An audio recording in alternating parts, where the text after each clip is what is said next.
June 4th, 2004, Granby, a small Colorado town with a population of 1,500.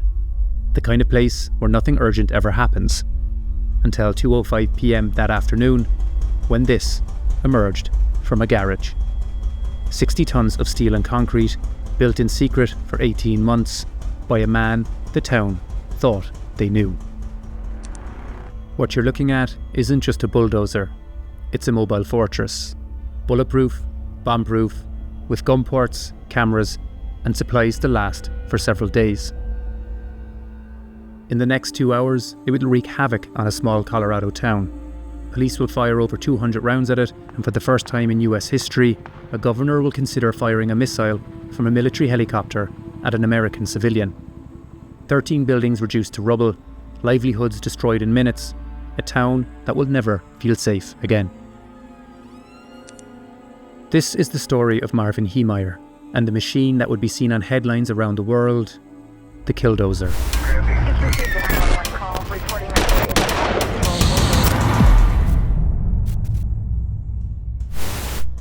I have been screwed a lot of times and I walked away from it. I'm going to take you on by myself. It's the only way I know how to do it. I'll be dead when it's over, but that's my conviction.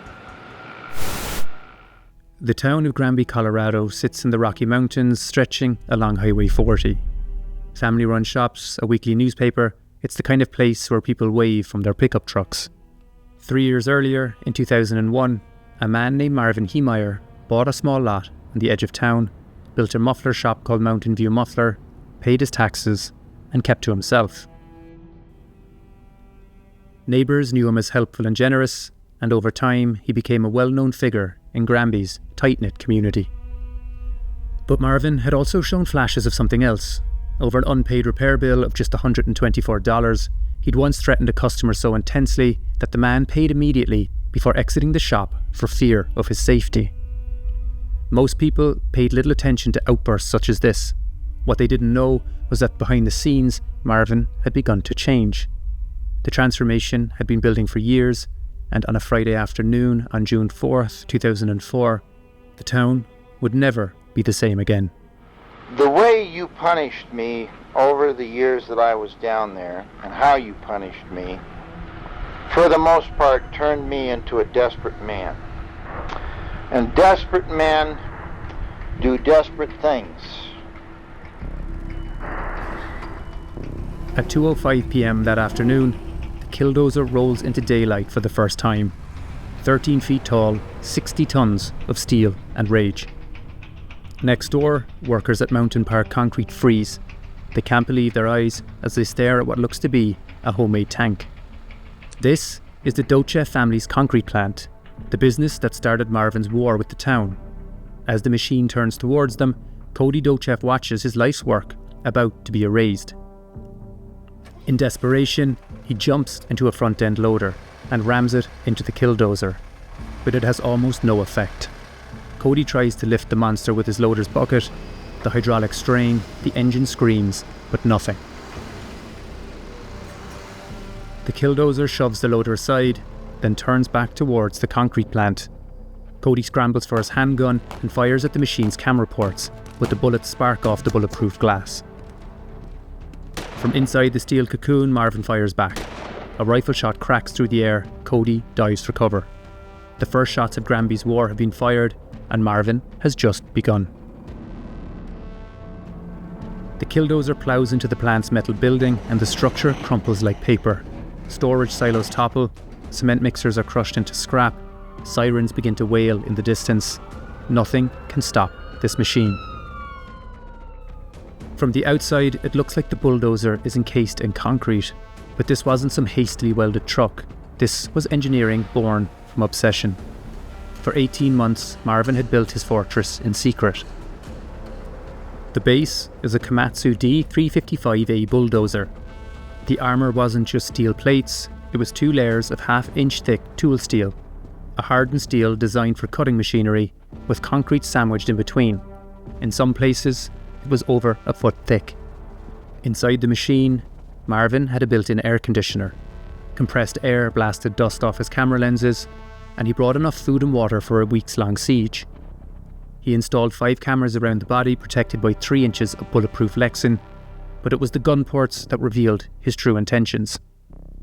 3 rifles welded into fixed positions: a 50 caliber Beretta rifle pointing rear, a .308 caliber semi-automatic rifle pointing forward, and a .22, and 2 pistols. The entry hatch welded shut from the inside. No way in and no way out.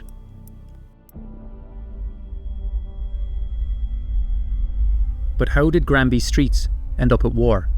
It seems an extreme jump from a feud with a neighbour to a killdozer designed to destroy a town. The answers lie in a series of conflicts.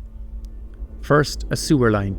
In 1992, when Marvin bought his lot, there was no official sewer connection. The town requested payment to rectify this issue, but Marvin believes it's the city's responsibility and refuses to pay. He then proceeds to use a buried cement mixer as an illegal septic tank instead. When the town finds out, they issue a fine for $2,500. On the check, Marvin writes one word: cowards. Then came the issue with Marvin's neighbours in the concrete plant owned by the Dochev family. The Dochevs wanted to build a new factory right next to Marvin's shop.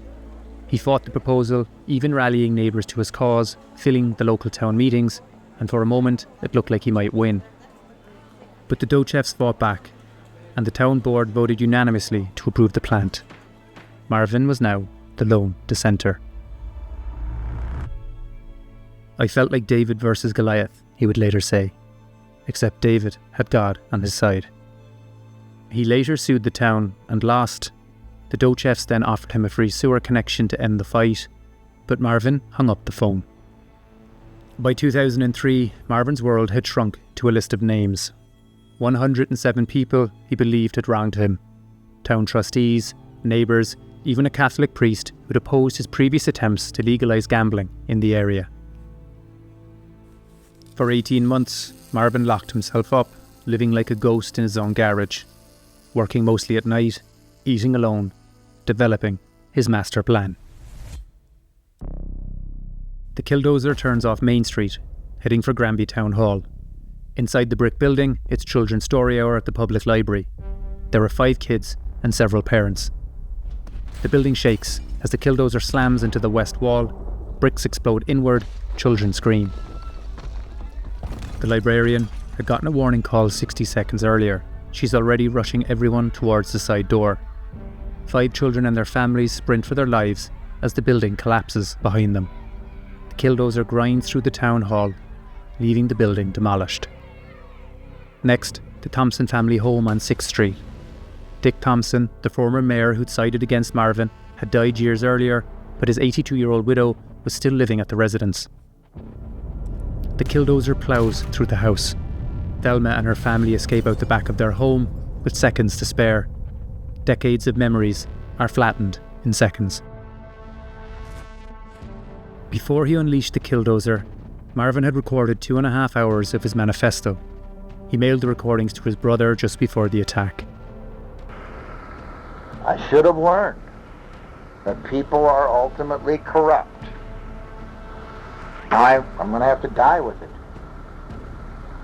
Because I'm telling you, I will not live with it. For months, while living alone in his garage, he began to see signs pushing him towards revenge. When he tried to sell his bulldozer and nobody was interested, he felt it was a message from God. When no one noticed the machine being built in his garage for over a year, he believed a divine path was being cleared. I am going to sacrifice my life, my future, to show you, my miserable future that you gave me, to show you that what you did was wrong. His targets weren't random. The town hall that passed the zoning laws, the newspaper that criticised him, the judge's building, the homes of officials who'd voted against him, each one was chosen for a specific reason. As the Killdozer continues on its path of destruction, deputies arrive en masse. No one has ever seen anything like it. They open fire with everything they have: AR-15s, an M14 battle rifle, shotguns loaded with armour-piercing slugs, the bullets just spark off the steel plating. One of the sheriffs, Glenn Traynor, then does something extraordinary. As the 60-ton machine moves through a parking lot, he runs alongside it, grabs a hold, and climbs on top. Traynor empties his M4 rifle into what he thinks is the radiator. 6 shots, point blank, but nothing happens. From inside, Marvin fires back with a .50 caliber Beretta rifle. Traynor stays low as deputies toss him a flashbang grenade. He drops it into the exhaust pipe. The explosion echoes through the steel hull. But the Killdozer keeps moving forward. Marvin had planned for this. The Killdozer rolls on unstoppable. Behind it, a trail of destruction. Ahead, the heart of Granby. 13 buildings on Marvin's list, and nobody knows how to stop him. The word begins to spread as news organisations descend on the town. Live footage showed the Killdozer grinding through Granby as civilians flee for their lives. Governor Bill Owens is watching from Denver when his phone rings. Sheriff Rod Johnson frantically briefs the governor on the situation. For the first time in American history, the men discuss firing a missile at a civilian target on US soil. Specifically, a Hellfire anti-tank missile from a Colorado Guard national helicopter, the kind used to destroy enemy armour in Afghanistan and Iraq. Meanwhile, the entire town of Granby, all 1,500 people, receive evacuation orders. Sirens wail as the citizens scramble to safety. The mountain town has become a war zone. State Patrol roadblocks seal every route in and out. SWAT teams from 3 counties converge on Granby. Federal agents from the FBI and ATF are en route, and news helicopters circle overhead. On live television, America watches as a single man holds an entire community hostage. Damage we're told to that be he's made into a makeshift armored covered bulldozer, and he's damaged or destroyed. If you look at that vehicle, you can't see anybody in there. There were still many targets on Marvin's list, and he's built the Killdozer to last for weeks. At 3:55 p.m, the Killdozer rolls into Gamble's hardware store parking lot. This is Casey Farrell's business. He was a former town board member who'd voted in favour of the concrete plant. Marvin crashes through the front wall. Shelves of appliances explode as the building starts to collapse around the machine. But something's wrong. The Killdozer is beginning to fail. The engine that had roared for 2 hours is now gasping, overheating and seizing. As Marvin pushes deeper into the store, determined to finish what he started, the Killdozer's right track sinks into the basement loading pit. The machine tilts to one side and becomes stuck. Behind him, road supervisor Clark Barnister has one last desperate move. He wedges a massive road scraper against the back of the machine, and the Killdozer is trapped. Rubble in front, 40 tons of earth mover behind. Marvin continues to push the engine as hard as he can, but at 4:10 p.m, the massive diesel block bellows black smoke from its exhaust, screeches one last time, and dies.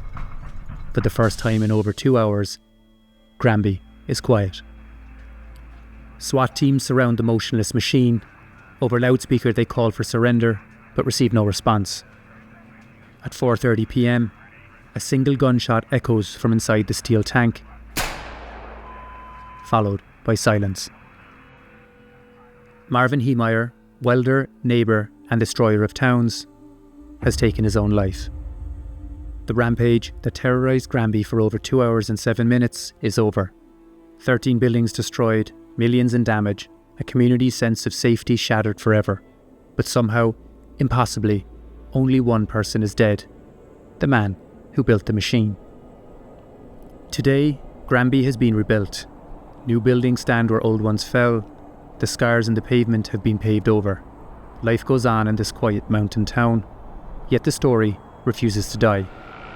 And for the people that are out there that hear this, that can stand listening to it, please pray for me. Pray for my soul. I believe that I'm doing the right thing. Online, Marvin Heemeyer has become something he never was in life. A folk hero. A symbol of the little man fighting back against the system. They call him a patriot who stood up to government tyranny. But the people of Granby remember differently. They remember the terror, the children who barely escaped, the elderly woman whose home was crushed. the 2 hours where their world was turned upside down. Marvin Heemeyer wanted to be remembered as a righteous man pushed too far.